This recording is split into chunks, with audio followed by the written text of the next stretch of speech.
Today on OC News, we have the latest on yet another increase to California's gas prices. And more on the controversial new immigration law that Texas is hoping gets passed to help address their border crisis. And the MLB regular season finally begins in South Korea as the Los Angeles Dodgers and San Diego Padres faced off earlier this morning. OC News starts now. This just in tech news. First responder on There's been a lot of collaborative efforts over the years. Blessed to be here in Fullerton. Brought to you by the broadcast journalism students at Cal State Fullerton. OC News starts right now. Good afternoon. Thank you for tuning in to OC News tonight. I'm Braulio Cortez. And I'm Jeffrey Morris. OC News is brought to you by the broadcast journalism students at Cal State Fullerton. This week, we have seen a slight spike in gas prices, causing some concern, especially from people on a tight budget. With the nicer weather rolling in, more cars are now rolling out on the street, which usually calls for a gas price increase. The price jump is a big culprit for not only headaches, but for inflation as well. This past week has been the highest average in the United States of the year, averaging at $3.37. The current trend is that when gas prices start to rise, so does inflation. Not only are gas prices affected by inflation, but as interest rates go up as well, nothing can escape the rising costs. Here is Roberto Ortega with more on the Federal Reserve meeting. The Federal Reserve keeps interest rates steady at a 23-year high for the 5th consecutive meeting. The Fed have raised interest rates aggressively for the past 2 years as a method to fight against high inflation numbers in decades. While Americans continue to face large percentages to take out loans for their own needs, Fed officials aren't ready to bring down those rates for lending money. Here are what students have to say. Well, I feel like it affects us a lot because we already have to pay for school, and sometimes those loans have to go to school. And I currently do have a loan with the school, and I haven't used it, but it's still there. And if the prices, the interest rate does keep going up, it's gonna affect me a lot because I'm gonna have to pay that back. Prices are going up, and I believe interest rates are gonna go up as well, as they just mentioned. So I think it's gonna affect me because right now I'm paying my car and I plan on refinancing it. But if the interest rate's gonna be higher, there's gonna be no way that I could do it. I also think it's gonna affect us in the long run because right now we're young individuals and we're just trying to go to college, be educated, and we're trying to make money to make society a better place. But if interest rates are stopping us from receiving benefits that we need to receive, like maybe buying a house or supporting a family, it might be difficult. With all these high interest rates, maybe owning a home is not going to be foreseeable in my future. And then for students that maybe want to create a legacy or a family, what does it look like for them? Another thing for the higher interest rates means that I have to scale back or tone down, or maybe not own a house, maybe rent. But then what does that look like what does it look like for myself 20 years from now? And then I also think about students. We're gonna have future students, so what does tuition stuff look like for them? Well, that's all students have to say. Thank you for tuning in. My name is Roberto Ortega, and you're watching OC News. Texas is facing some controversy as a new law put in place could affect those that are undocumented. CNN reporter Laura Aguirre has the story. Texas is in a legal tug-of-war. Governor Greg Abbott wants to start enforcing SB 4, the state's new immigration law that he signed last year. It empowers state and local law enforcement to detain people they suspect of entering the U.S. illegally. But it's facing a myriad of legal challenges from the Biden administration and other groups. And while those court battles play out, the U.S. Supreme Court issued a temporary order Tuesday allowing Texas to enforce SB 4.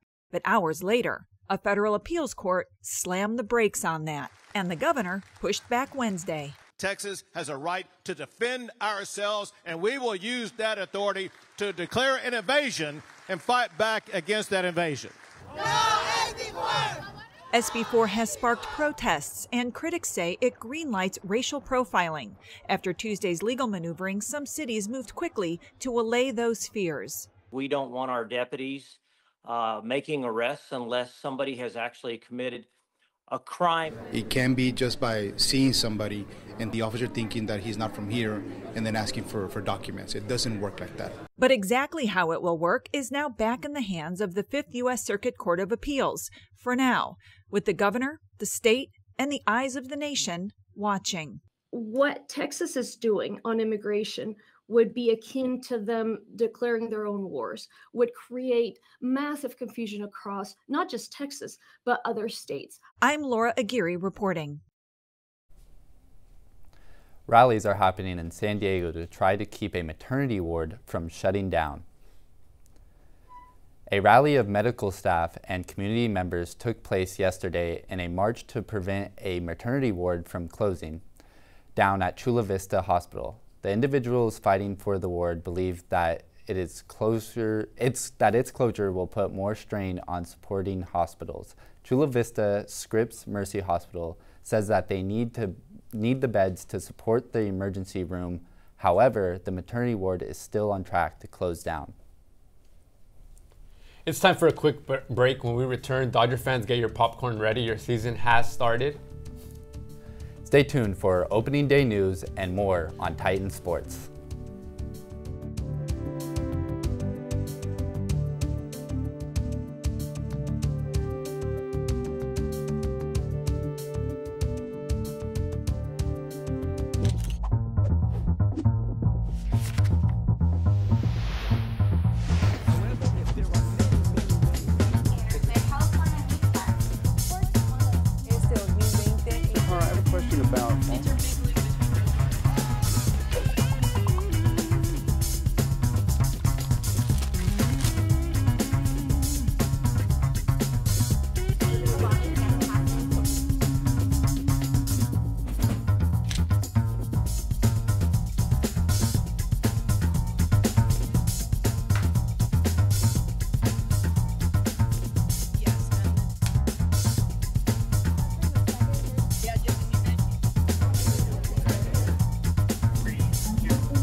Stem is precise, no margin for error. Dare to forget that. Dare to have fun with it. Get weird with it. Dare to send those old STEM theories flying past the neighbor's house into outer space. Dare to program something internet-breaking, record-breaking. Dare to blow their minds. Dare to learn the difference between sedimentary and metamorphic rock. Go find those rocks. Dare to keep daring. Dare to STEM. Check out She Can STEM to get started. California is still not on pace to meet their 2030 climate goal, according to a nonprofit. Following 2020's record low emissions rate, the state's emissions have rebounded as we return to normalcy after that pandemic. The state's goal is to cut the gas emissions by 40% of 1990 levels by 2030, according to Next 10, a nonprofit focused on long-term climate change remedies. California would have to triple the rate of emissions cut since 2010 to reach their goal. However, California was also noted as having the third lowest per capita emissions among U.S. states. Efforts are being made in both the commercial and private sectors, but they may not be enough to reach the state's goal.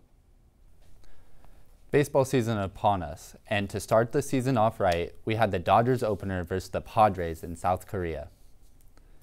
The Dodgers versus the Padres season opener was quite the game. The Dodgers were down by 1 for most of the game and then rallied in the 8th to score 4 runs and secured the victory 5-2.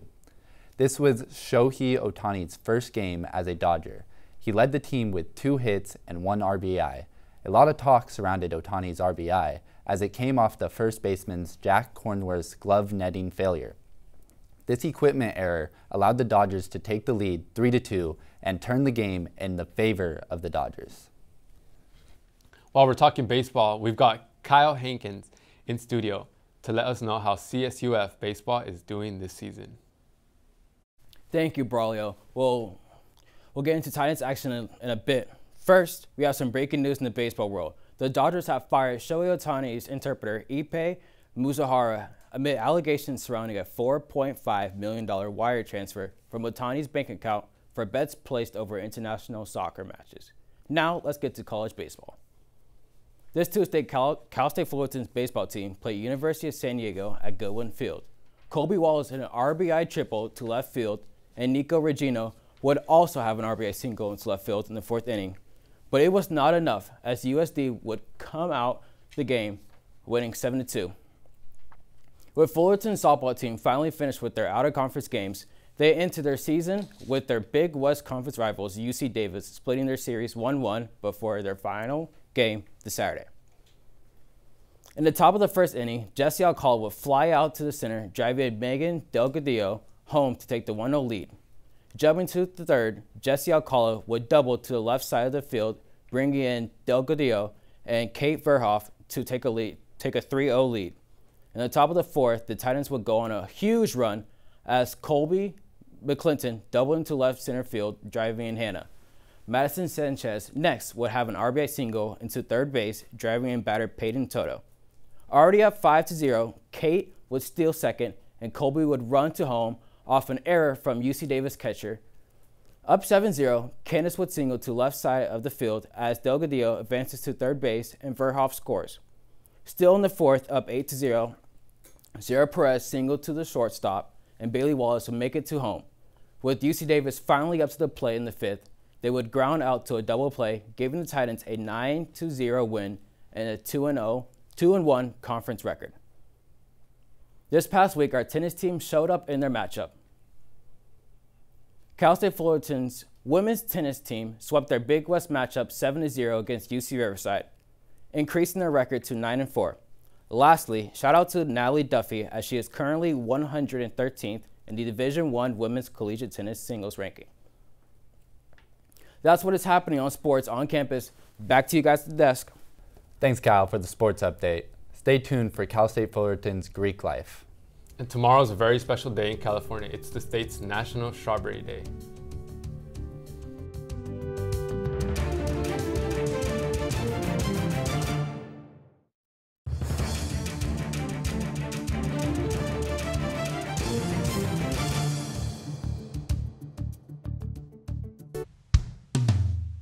Hey world, I have a quick message. It's about safe driving. All right, let's go.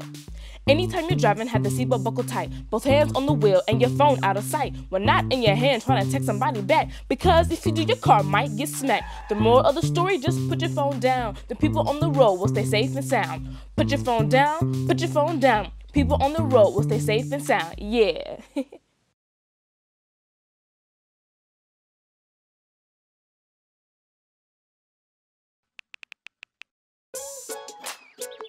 Worried about your friend, but don't know how to reach out?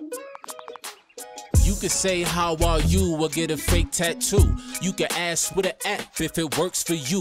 You could chat with them in VR, it's so good. If you think you should check in, yeah, you should. Whatever gets you talking. Reach out to a friend about their mental health. Whatever gets you talking. Learn how you can help at seizetheawkward.org.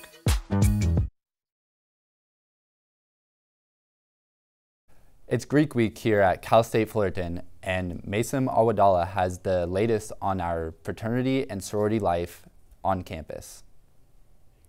It's Greek Week here at Cal State Fullerton, and for day 3, we have all of our fraternities and sororities lined up alongside Titan Walk right now. Let's go talk to a few of them and hear about what Greek Week is and what they're planning on doing this week. Today is the 3rd day of Greek Week, and organizations such as Sigma Kappa and Sigma Delta Alpha tabled along Titan Walk until 2 p.m. today, and they have more activities planned for the remainder of the week. SK participated in the car tailgate, so we helped kind of decorate the car with alumni and then got to see a baseball game with the rest of the FSL community. Greek Week highlights are campus sororities and fraternities and their philanthropic work as they spend the week raising money for campus partners, including the ASI Food Pantry, the Children's Center, and the Queer Resource Center. Edwin Allerid, the fraternity and sorority life coordinator, gave us some more perspective on Greek Week and the work that all these organizations do. We're raising money for the Children's Center. We are donating money to the Children's Center for them to build a shaded area for all the kids that are here during the summer and the fall. And when it rains, they have a place to go outside. Funds and donation items for the ASI Pantry, the Gender Affirming Closet, and the LGBTQ Center. These organizations will be working together all week in activities such as kickball and a chant competition, where they will be basing chants off of specific music genres for the Children's Center. We all organized, we all set up certain times that some bros can come out and support. You know, we're all working together with the community, trying to help the Children's Center, and that's what it's all really about for the kids. Information about all these organizations can be found on the Fraternity and Sorority Life Instagram. Be sure to follow along. This is Mason Mawadala with OC News. Back to the studio. And there's a lot going on in the entertainment world. We have Ashley Grimaldo with more. Thank you, Braulio and Jeffrey. I'm Ashley Grimaldo, bringing you your entertainment rundown. Actor Jonathan Majors was sued for battery and defamation by ex-girlfriend Grace Jabari. The lawsuit states that he physically and verbally abused her in their nearly 2-year relationship. This comes 3 months after a New York City jury convicted him of assaulting and harassing her. The lawsuit states, quote, "When publicly confronted with Grace's numerous allegations of abuse, Majors has called her a liar at every turn and very specifically claimed that he has never put his hands on a woman, with the goal of convincing the world that Grace is not a victim of domestic abuse, but instead a crazy liar who should be treated as such," end quote. Toby Keith was elected into the Country Music Hall of Fame in a vote that occurred days before his death. The legendary country singer passed away in February at age 62 from complications of stomach cancer. Keith is already a member of the Songwriters Hall of Fame and the Nashville Songwriters Hall of Fame, but will be honored posthumously for this accomplishment. Keith and singer John Anderson and guitarist James Burden will also be inducted during this year's Country Music Hall of Fame medallion ceremony on October 20th. Did you forget about Dre? Well, he's definitely still Dre and has hit the next episode of his career with a bang. Hollywood honors him with his very own star on the Walk of Fame. This legendary rapper and hip-hop icon was joined by Snoop Dogg, Eminem, and 50 Cent at the grand reveal. With 9 Grammys under his belt and having produced for several notable artists such as Eazy-E, Snoop Dogg, and Eminem, while also headlining the Super Bowl 56 in 2022, news of this accomplishment is no surprise. That's going to wrap up the news I have for you today in the world of entertainment. Back to you guys at the desk. Tomorrow is a very special day. It's California National Strawberry Day. National Strawberry Day is celebrated every year on March 21st. It's a way to kick off the first few days of spring, as well as celebrate National Nutrition Month. Strawberries are one of the first fruits produced during spring, making it the perfect poster fruit. This day is especially meaningful to California as more than 80% of the strawberries consumed in North America are grown here. Personally, I'm not a big fan of strawberries. No way, really? Yeah, they just don't do it for me, but you put a little chocolate on them. I agree. I mean, for me, I think strawberries are a very versatile fruit. You can have them in cereal, yogurt, a smoothie, you know, chocolate-covered strawberries for Valentine's Day. Good gift for your girlfriend. But yeah, so make sure you guys go get your strawberries tomorrow. Thank you guys for joining us here on OC News. I'm Braulio Cortez. And I'm Jeffrey Morris. Don't forget to subscribe to our YouTube page, Titan TV CSUF. From all of us here at OC News, have a great evening.